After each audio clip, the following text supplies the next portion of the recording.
मुंबई में अभिजात मराठी भाषा कार्यक्रम में हिस्सा लेते हुए प्रधानमंत्री नरेंद्र मोदी ने कहा कि मराठी भाषा का इतिहास बहुत समृद्ध रहा है। इस भाषा से ज्ञान की जो धाराएं निकली, उन्होंने कई पीढ़ियों का मार्गदर्शन किया है। भाषाओं से जुड़े लोगों को भी बधाई देता हूं।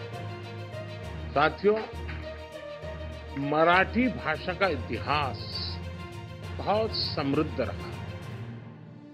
इस भाषा से ज्ञान की जो धाराएं निकली, उन्होंने कई पीढ़ियों का मार्गदर्शन किया है और वो आज भी हमें रास्ता दिखाती है।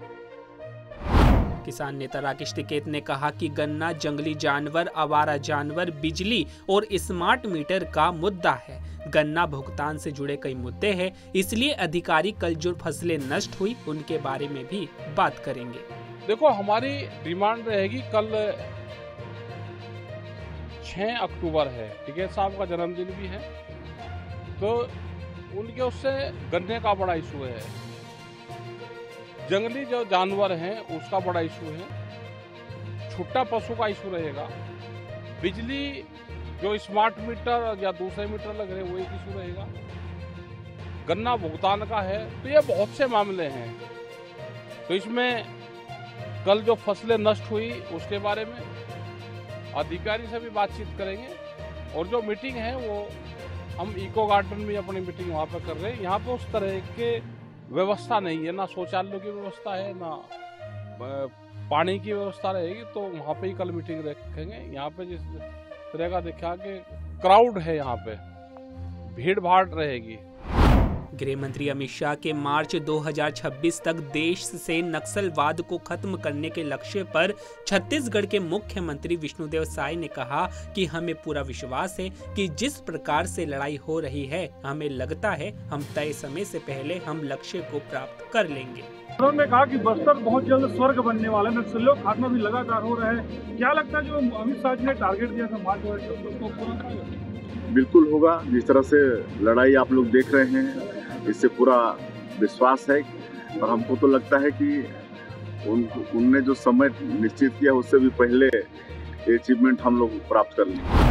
कैथल विधानसभा सीट से कांग्रेस प्रत्याशी आदित्य सुरजेवाला ने कहा कि मुझे लगता है कि हम 70 से ज्यादा सीटें जीतेंगे और बड़े बहुमत के साथ हरियाणा में सरकार बनाएंगे। एग्जिट पोल हमने पहले भी देखा है, जैसे हमने लोकसभा चुनाव में देखा, कांग्रेस पार्टी की सीट हमेशा कम बोलते हैं। हमें लगता है 70 से भी ज्यादा सीट लेकर आएंगे हम। ये एक बहुत बड़ी बहुमत की सरकार होगी, और मैं जानता हूँ ये सरकार इसलिए आ रही है क्योंकि कांग्रेस पार्टी की जो न्याय, सच, विकास का रास्ता है, लोग उस पे चलना चाहते हैं। वो तंग आ गए इस भाजपा सरकार की भ्रष्टाचार से, वो तंग आ गए इस भाजपा सरकार की नफरत से, वो तंग आ गए इस भाजपा सरकार हमारे जवान साथी और हमारे बड़े बुजुर्गों का भविष्य नष्ट करने से। माता सीता का किरदार निभाने पर मिस यूनिवर्स इंडिया 2024 रिया सिंघा ने कहा कि मैं बहुत आभारी हूं कि मैं देवी सीता की भूमिका निभा रही हूं। मैं पहली बार अयोध्या आई हूं और यहां आकर बहुत खुश हूं। मुझे सीता जी का रोल निभाने मिला, जिसके लिए मैं बहुत ही ज़्यादा ग्रेटफुल हूँ। अयोध्या में पहली बार मैं यहाँ पे आई हूँ, लेकिन मुझे ऐसा लगा नहीं, क्योंकि इतने अच्छे लोग हैं यहाँ पे, बहुत ही दिल से अच्छे लोग हैं यहाँ। मुझे ऐसा लगता है कि ये रोल मिलना एक साइन था, क्योंकि अभी ही 1 महीने से भी कम टाइम बचा मेरा मिस यूनिवर्स जाने के लिए, इंडिया को रिप्रेजेंट करने के लिए। तो इससे ज़्यादा बेहतर मैं सोच ही नहीं सकती, इससे ज़्यादा हो सकते थे। तो मुझे लगता है कि ऐसे ही अगर होता रहा, अगर मैं ऐसे ही लोग से मिलती रही, तो मेरा तो बहुत ज़्यादा ब्लेसिंग रहेगा। मैंने यहाँ पे इतना सारा ग्रोथ देखा है। मैं जब एयरपोर्ट पे लैंड हुई, पहला मैंने देखा उधर, मुझे वहाँ से लेकर मैं आगे तक गई, मैंने मंदिर देखा, इतना सारा एडवांस हो गया है, तो भी कल्चर है। इसलिए मैं यही कहना चाहूँगी कि जो भी कर रहे हैं अयोध्या में, वो बहुत सही कर रहे हैं और करते रहेंगे, फिर बहुत आगे जाएगा।